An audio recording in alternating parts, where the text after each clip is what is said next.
Hello, my name is Quentin Ford, and today I'll be presenting on the transparency of CHI research artifacts, results of a self-reported survey, and the authors are listed below.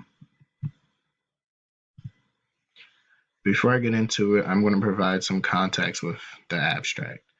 So the problem is, several fields of science are experiencing a replication crisis. Fields ranging from psychology, medicine, economics, and political science have had issues replicating and rerunning experiments from published research articles. Failing to share such information can hinder scientific progress. The study is, what are these causes behind important data not being shared? Introduction. Several fields and scientific discipline areas are having issues replicating experiments from research articles, for example, psychology, economics, political science, and medicine. Experiments with more statistical power does not yield an effect such as strong or in the same direction as the original experiment. When research artifacts are not public, requesting them from the original author becomes unlikely. Such difficulty increases over time. Problem. In a community as diverse as the CHI, not all the research contributions fit into the framework of experiments, such as hypotheses and statistical validation. Software reproduction and reusability are relevant in a computing-related field such as HCI, which stands for Human-Centered Computing, because very few CHI papers, less than 5% from the years 2016 and 2017, provide any sort of software or source code underlying their research contribution. Without software being provided with the research paper, trying to expand and compare results with the research will have to re-implement the approximation of previous systems, and that will require extra effort to produce the ending result and may not be comparable to the original system. Initiatives related to research artifact sharing in HCI. Until this day, no HCI publication venue has officially taken several guidelines on research transparency.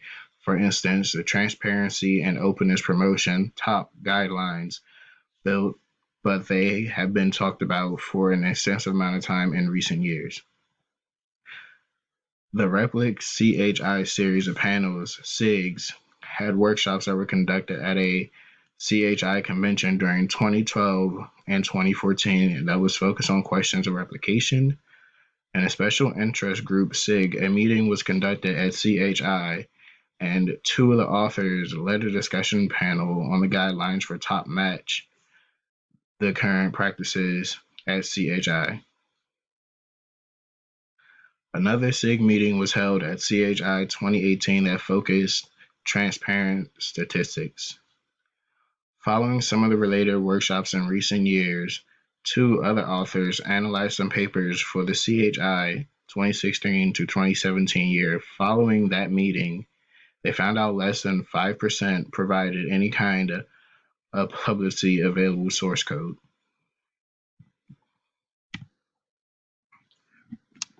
Initiatives related to research artifacts sharing in HCI continued. Researchers practicing qualitative methods had another SIG meeting at CHI that was focusing on structured evaluation methods, as well as another workshop at CSCW 2019 discussing several transparent practices in qualitative research. Very recently, a community-led effort to improve the CHI guidelines to a successful paper submission recommended sharing the research artifacts. There have been concerns in research artifact sharing documented in many fields of research and vary with prominence of different research artifacts. Method.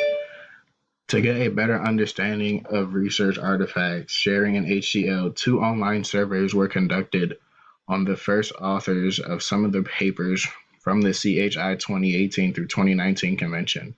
All participants had published papers at the HCI with one person who has extensive experience. Some of the survey questions were what research artifacts are generated, reasons for not sharing them, and where are they shared.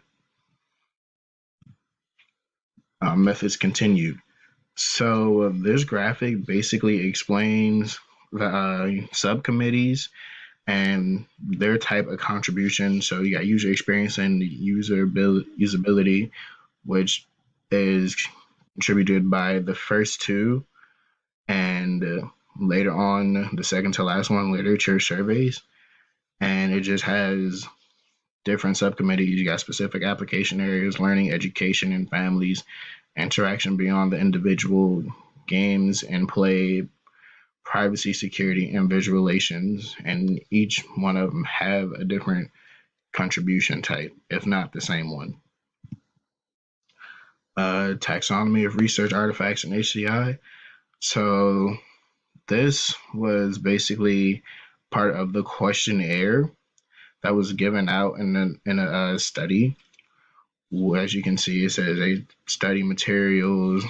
Some people sharing the raw data, that data processing procedures, process data, and prototypes. Data analysis. Second survey was conducted and had 3 questions. How many artifacts of each type are shared? If shared, where are they located?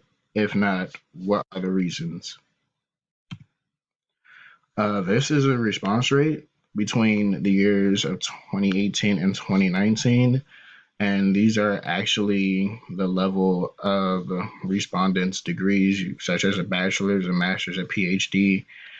As you can see, the response rate for 2018 and 2019 remained at 30%, with different amount of people invited, but also a different amount of people who didn't show. And you have also data on people on the artifacts that says no artifact. Results. Both years of the survey received a similar response rate of 34%. 394 out of 460 authors had a master's or higher academic degree. 39 responses indicated that a research artifact was not generated.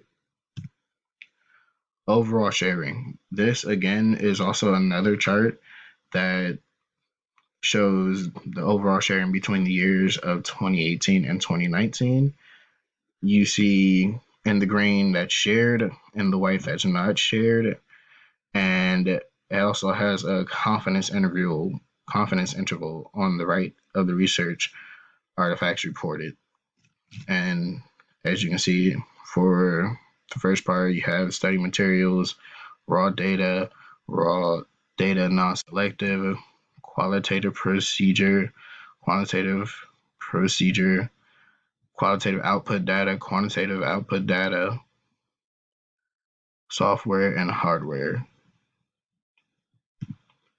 And on the left, for the proportion of shared data, you have the number of the shared raw data, the percentage of that, the shared only processed data, the percentage for that, and shared neither, which by far is the highest because it has 222 people who didn't share anything.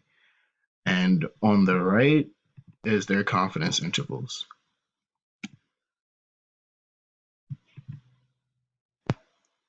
This graphic indicates the top 5 reasons against not sharing some of the artifacts. One of the reasons is reason against sharing study materials. Another is reason against sharing data. A third reason is the reason against sharing data processing procedures. A fourth reason is reason against not sharing prototypes. And another but last reason is the location of shared artifacts.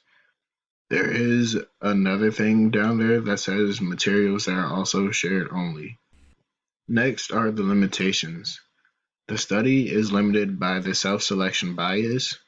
Respondents could be more inclined to sharing research artifacts than the non-respondents. The bias is exacerbated among the small numbers of responses by people from the DOI who volunteered. The self-selection bias could have been mitigated.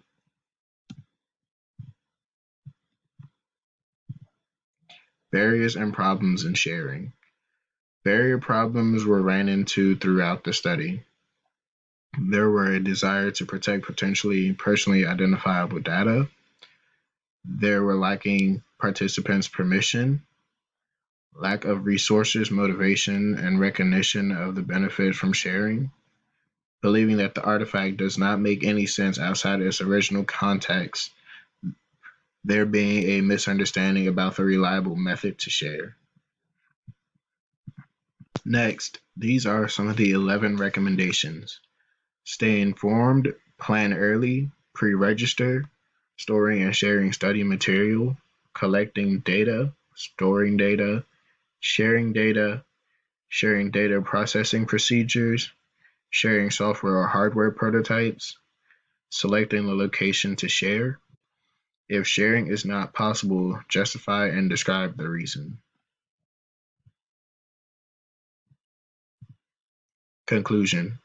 The research has concluded that the main reasons for sharing or not sharing research artifacts are some concerns about a participant's personally identifiable data, the lack of participants' permission, lack of resources, motivation, and recognition of the benefits from sharing, believing that the artifact does not make any sense outside its original context.